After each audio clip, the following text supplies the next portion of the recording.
Mi padre me dijo una vez que los sueños son para los necios y los poetas, y que él no había criado a ninguno de los dos. Lo dijo con la misma frialdad con la que firmaba los cheques, con la misma autoridad con la que esperaba que su palabra fuera ley. Yo, en ese entonces, era un joven que encontraba más verdad en un bloque de arcilla que en sus libros de contabilidad. Mis manos no estaban hechas para los teclados y las calculadoras, sino para dar forma a la materia inerte, para encontrar el alma oculta en la piedra y la madera. Mi pequeño estudio, un garaje reconvertido que olía a polvo, trementina y tierra húmeda, era mi único reino. Allí, yo no era Mateo, el hijo menor y la decepción silenciosa de Arturo Fuentes, era un creador. Mi hermano, Javier, era el heredero. 10 años mayor, con el carisma de un político y la conciencia de una serpiente. Él era el reflejo de mi padre, pragmático, ambicioso y con un desdén apenas disimulado por todo lo que yo representaba. Para ellos, mi arte era un pasatiempo vergonzoso, una debilidad que debía ser tolerada hasta que la realidad me golpeara con la suficiente fuerza. Y se aseguraron de que lo hiciera. La crisis llegó como un ladrón en la noche, aunque en retrospectiva, las señales habían estado allí durante meses. Malas inversiones, dijo mi padre. Competencia desleal, añadió Javier, mirándome como si mi mera existencia fuera una carga financiera. La empresa de construcción de la familia, Cimientos Fuentes, el orgullo y el legado de mi abuelo, se tambaleaba. Una noche, me convocaron a la gran oficina de caoba de mi padre. El aire estaba espeso con el olor a puros caros y fracaso inminente. Fue una ejecución envuelta en un discurso de amor familiar. Mateo, comenzó mi padre, con una gravedad ensayada, necesitamos a todos a bordo. Esto es más grande que cualquiera de nosotros. Es el nombre de la familia. Javier, de pie junto a la ventana, observando la ciudad como si fuera suya, añadió el veneno. No podemos permitirnos lujos ahora, hermanito. No podemos permitirnos pasatiempos. Necesitamos hombres, no soñadores. Me ofrecieron un pacto del diablo disfrazado de oportunidad. Abandona tu estudio, vende tus herramientas, ven a trabajar en la empresa. No en una oficina, por supuesto. En las obras. Necesitamos a alguien de confianza en el terreno, dijo Javier, con una sonrisa que no le llegaba a los ojos. Alguien que se asegure de que el trabajo se haga. Alguien con manos fuertes. La ironía era tan espesa que casi podía esculpirla. Y luego, la promesa, la daga dorada que me clavaron en el corazón, haz esto por nosotros, Mateo. Sálvanos. Y cuando todo esto pase, serás un socio de pleno derecho. Un tercio de todo. Gobernarás esto con nosotros. Un Fuentes de verdad. Yo era joven, ingenuo y, a pesar de todo, amaba a mi familia. Creí en la desesperación de mi padre, en la supuesta solidaridad de mi hermano.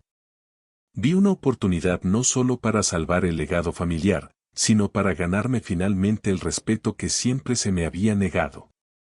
Así que acepté. El día que desmantelé mi estudio se sintió como un funeral. Vendí mi horno, mis cinceles, mis gubias. Regalé mis bloques de mármol sin tallar.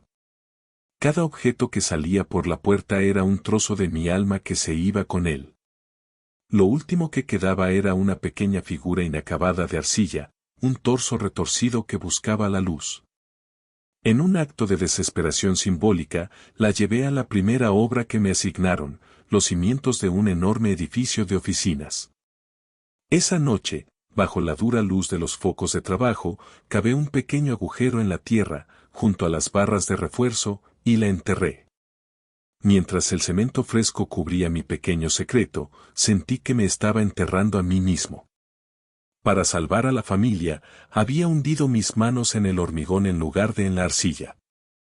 Me habían prometido un trono y me habían dado una pala. Los siguientes 15 años fueron un borrón de trabajo agotador.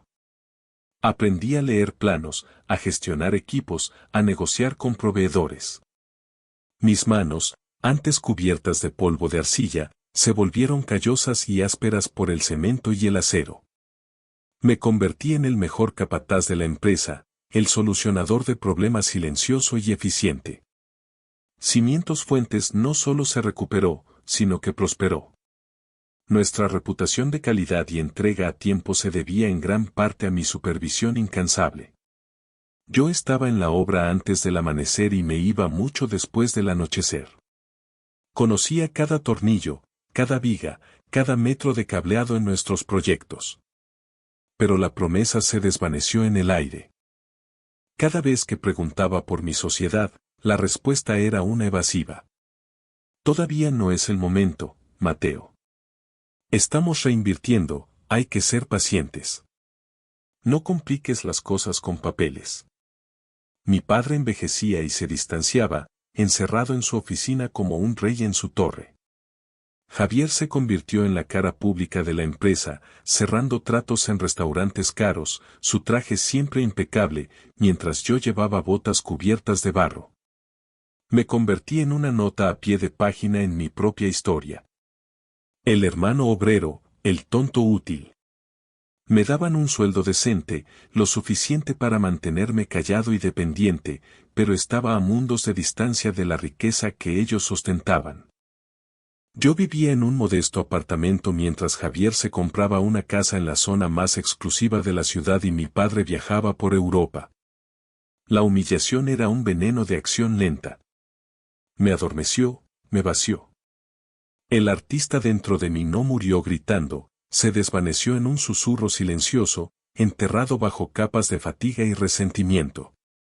Ya no soñaba con formas y texturas, sino con plazos de entrega y presupuestos. Habían ganado. Habían convertido al poeta en una máquina.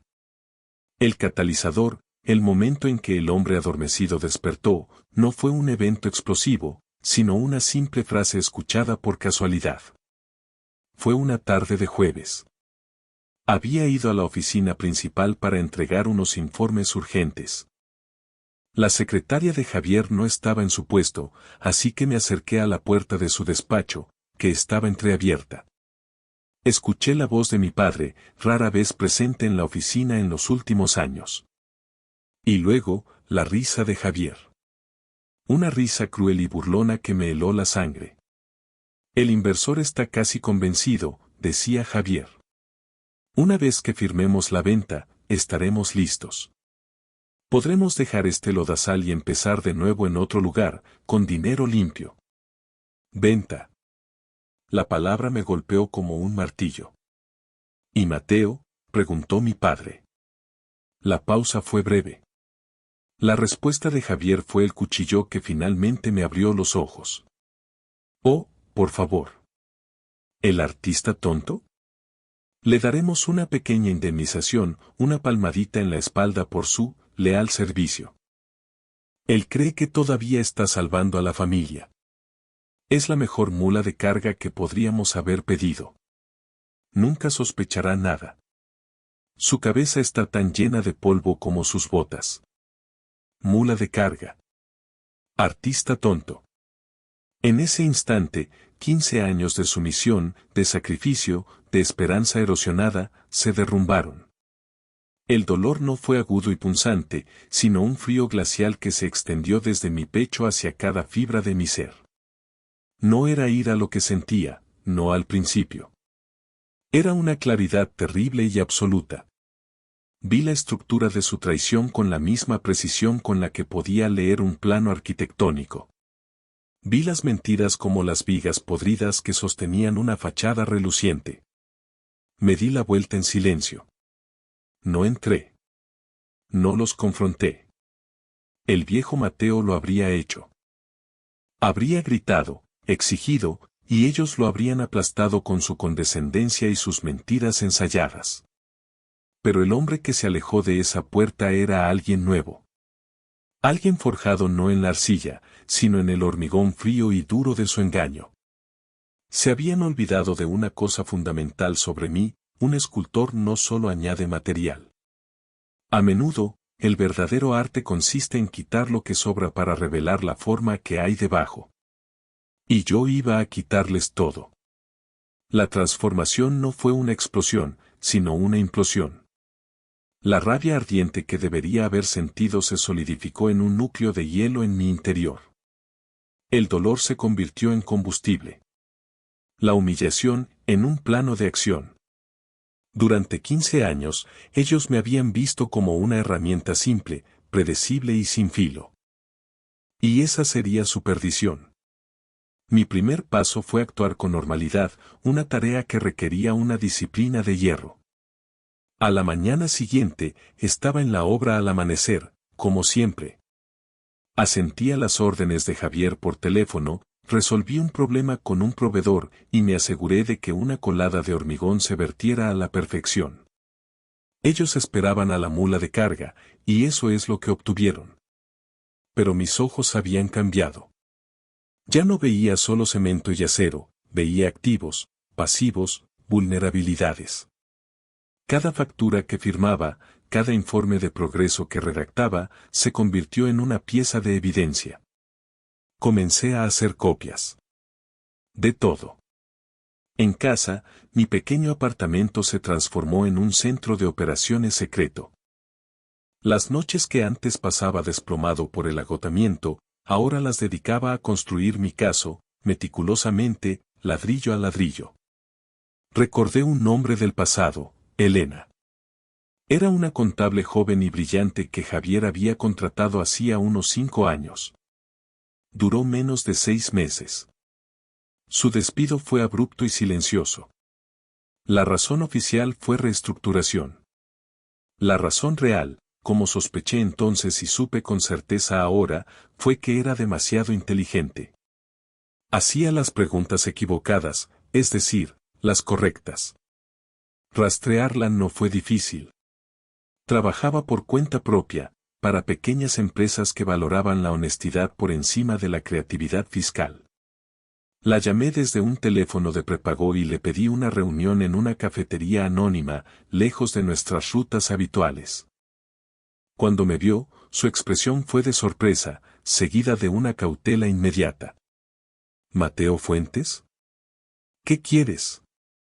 No perdí el tiempo. Javier te despidió porque descubriste algo, ¿verdad? Sus ojos se entrecerraron. Eso es historia antigua.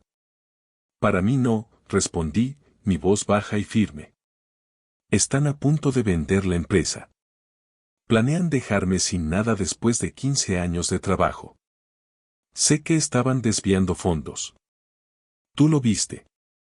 Necesito tu ayuda. Elena me estudió durante un largo minuto, su mirada evaluando al hombre que tenía delante. No era el hermano apocado y distante que recordaba. Vio la determinación en mis ojos. Finalmente, suspiró. Él me amenazó. Dijo que arruinaría mi carrera si decía una palabra. Creó una narrativa de que yo era incompetente. Yo no soy él, le dije. Solo busco justicia. Para ambos. La palabra justicia pareció resonar en ella. Me contó lo que había encontrado, facturas infladas de empresas fantasma propiedad de Javier, transferencias inexplicables a cuentas en el extranjero a nombre de mi padre, depreciación de activos declarada de forma fraudulenta para pagar menos impuestos. Era un esquema sistemático de saqueo. No pude conseguir las pruebas definitivas, admitió. Me echaron antes de que pudiera conectar todos los puntos. Yo puedo conseguirlas, le aseguré. Tengo acceso a todo. Solo necesito que me digas qué buscar. Y así comenzó nuestra alianza. Elena se convirtió en mi guía a través del laberinto financiero que habían construido. Nos reuníamos en secreto, por la noche, en su pequeña oficina. Ella me enseñó a leer los libros de contabilidad ocultos, a seguir el rastro del dinero. Yo, a cambio, me convertí en su espía interno. Usando mi posición de simple capataz, tenía acceso sin restricciones a los archivos, tanto físicos como digitales. Nadie me prestaba atención mientras rebuscaba en el archivador de la obra, supuestamente buscando un permiso antiguo. Nadie cuestionaba que me quedara hasta tarde en la oficina, supuestamente para planificar la logística de la semana siguiente. Mi invisibilidad era mi mejor arma. Un día, Javier me llamó a su reluciente oficina. Estaba de un humor expansivo y condescendiente. Mateo, buen trabajo con el proyecto del centro. Sigue así. Es bueno ver que finalmente encontraste tu lugar. Se reclinó en su silla de cuero, la personificación del éxito autocomplaciente. ¿Sabes? A veces pienso en ti en ese viejo garaje, jugando con tu barro. Es gracioso cómo cambian las cosas. La vida real te dio una lección, ¿eh? Te hizo un hombre. En el pasado, esas palabras me habrían encogido. Me habrían hecho sentir pequeño, un fracaso. Pero ese día, mientras lo miraba, solo sentí una calma gélida. Vi la patética necesidad de reafirmar su superioridad, la inseguridad que se escondía bajo su traje caro. Mantuve mi expresión neutra, la máscara de la mula de carga bien ajustada. Solo hago mi trabajo, Javier. Y lo haces bien, dijo con una sonrisa magnánima. No te preocupes. Cuando cerremos el gran trato, nos aseguraremos de que estés bien cuidado. La mentira fue tan descarada, tan sin esfuerzo, que casi sentí una punzada de admiración por su audacia. Salí de su oficina y el hielo en mi interior se endureció aún más. Bien cuidado. La frase se repetía en mi mente, no como un insulto, sino como una promesa. Mi promesa. Iba a asegurarme de que recibieran exactamente lo que merecían. El plan comenzó a tomar forma, una estructura tan compleja y sólida como cualquiera de los edificios que había construido. No sería suficiente con exponerlos financieramente. Eso era solo el mecanismo. La verdadera justicia requería un escenario. Requería simbolismo. Y ellos mismos me lo proporcionaron. Javier anunció con gran fanfarria la celebración de una gala para celebrar los 50 años de excelencia de Cimientos Fuentes. El evento, me informó con orgullo, se llevaría a cabo en el atrio del primer gran edificio que yo había supervisado. El mismo edificio bajo cuyos cimientos yacía mi escultura enterrada, mi sueño sacrificado. La ironía era tan perfecta, tan poética, que supe que el universo me estaba dando una señal. La gala no sería solo una celebración, sería el clímax. Era allí donde su mundo se derrumbaría. Elena y yo trabajamos febrilmente.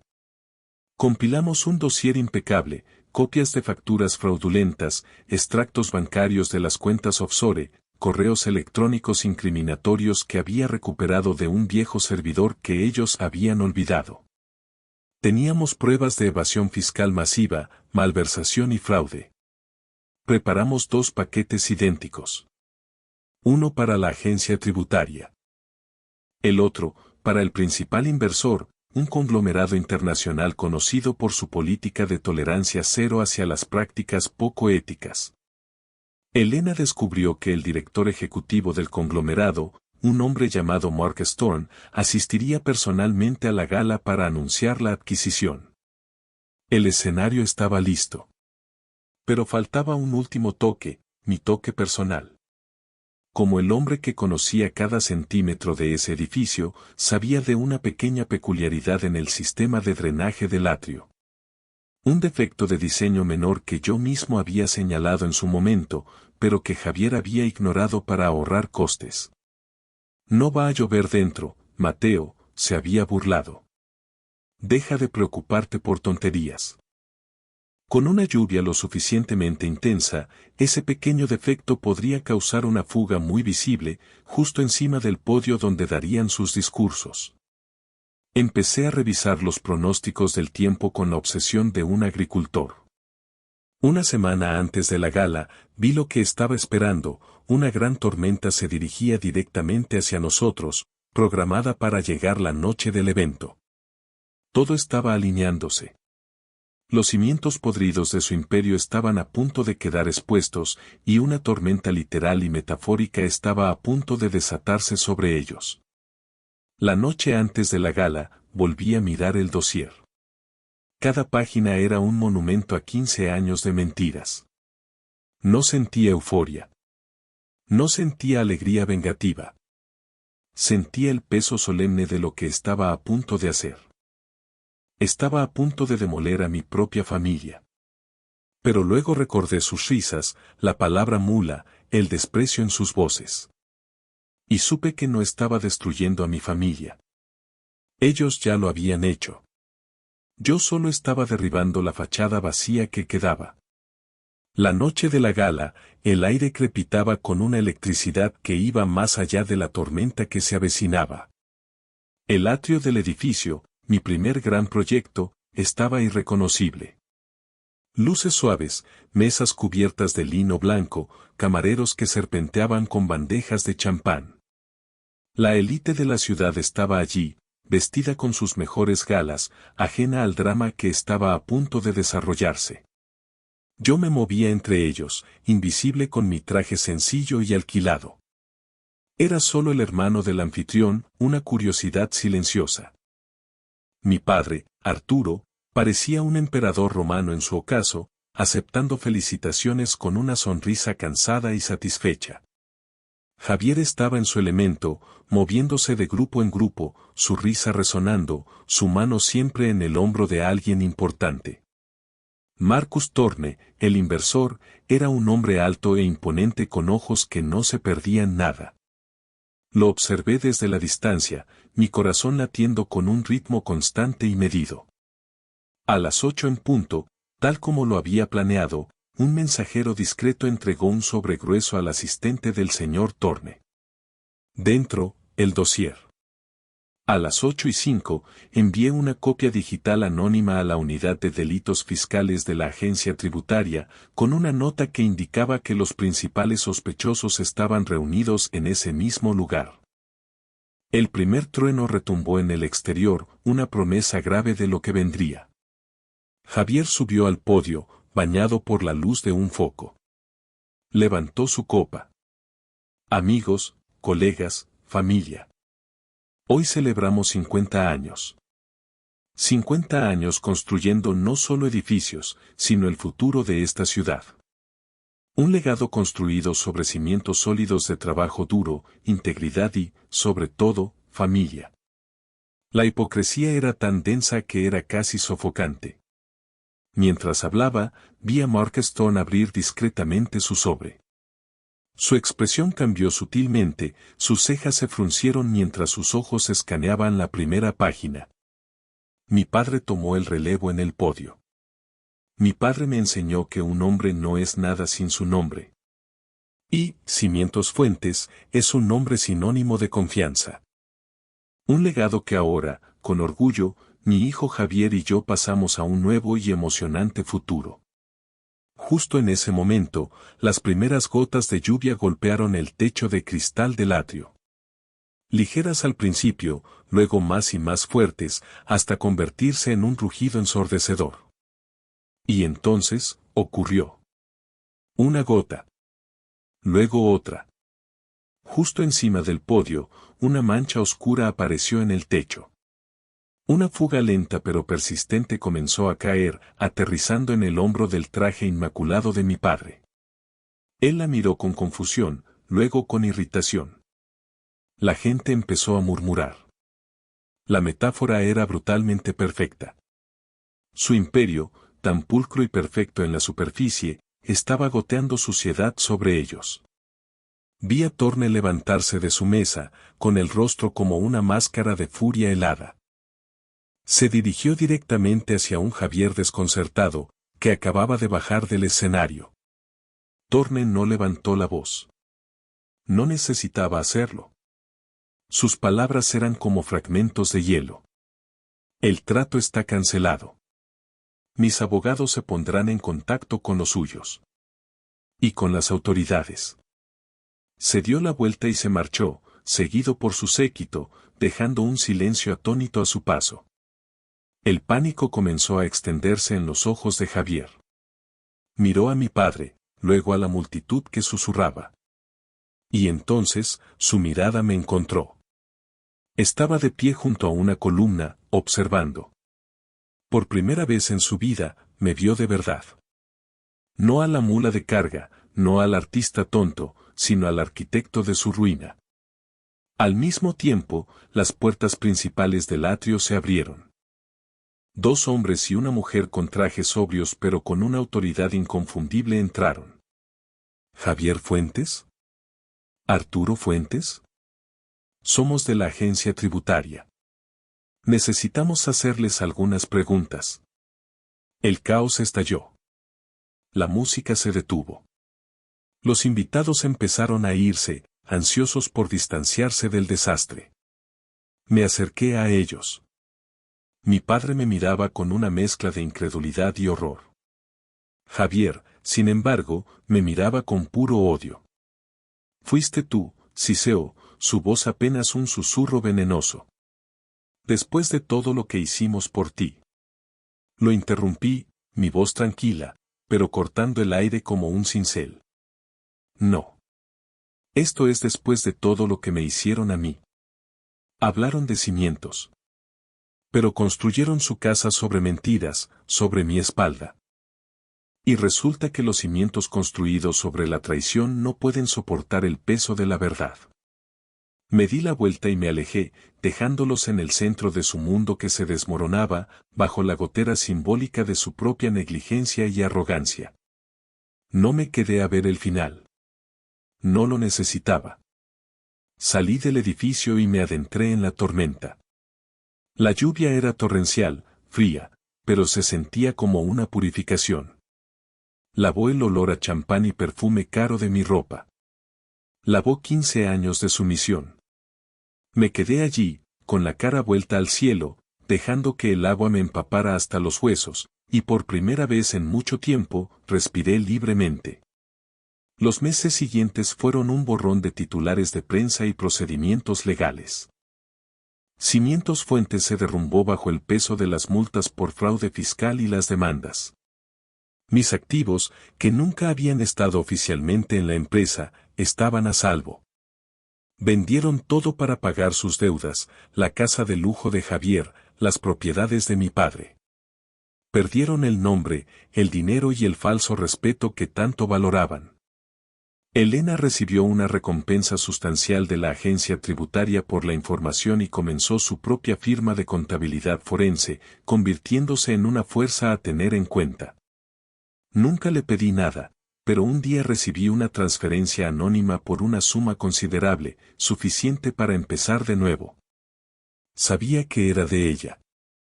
Una tarde, meses después, cuando la tormenta legal había amainado, volví al edificio. Estaba cerrado, abandonado, un monumento a la ambición caída. Llevaba conmigo una bolsa con un mazo y un cincel. Fui al lugar exacto del atrio y, con la misma precisión con la que había construido, comencé a destruir. El hormigón se resistió, pero yo era paciente. Finalmente, mi cincel golpeó algo que no era piedra. Con cuidado, retiré los escombros y allí estaba. La pequeña figura de arcilla, sucia y manchada, pero intacta. La saqué y la sostuve en la palma de mi mano. Era un símbolo de un sueño que había enterrado. Pero al mirarla, me di cuenta de que no quería volver a ser el joven ingenuo que la había creado. Ese chico había desaparecido. La lluvia había comenzado a caer de nuevo, una llovizna suave esta vez. Me senté en el suelo de hormigón roto, sosteniendo la figura mientras el agua lavaba lentamente la suciedad de 15 años, revelando la arcilla rojiza que había debajo. No había recuperado un viejo sueño. Había desenterrado algo mucho más valioso, la fuerza para construir uno nuevo, sobre mis propios cimientos. Y esta vez, sabía que serían inquebrantables.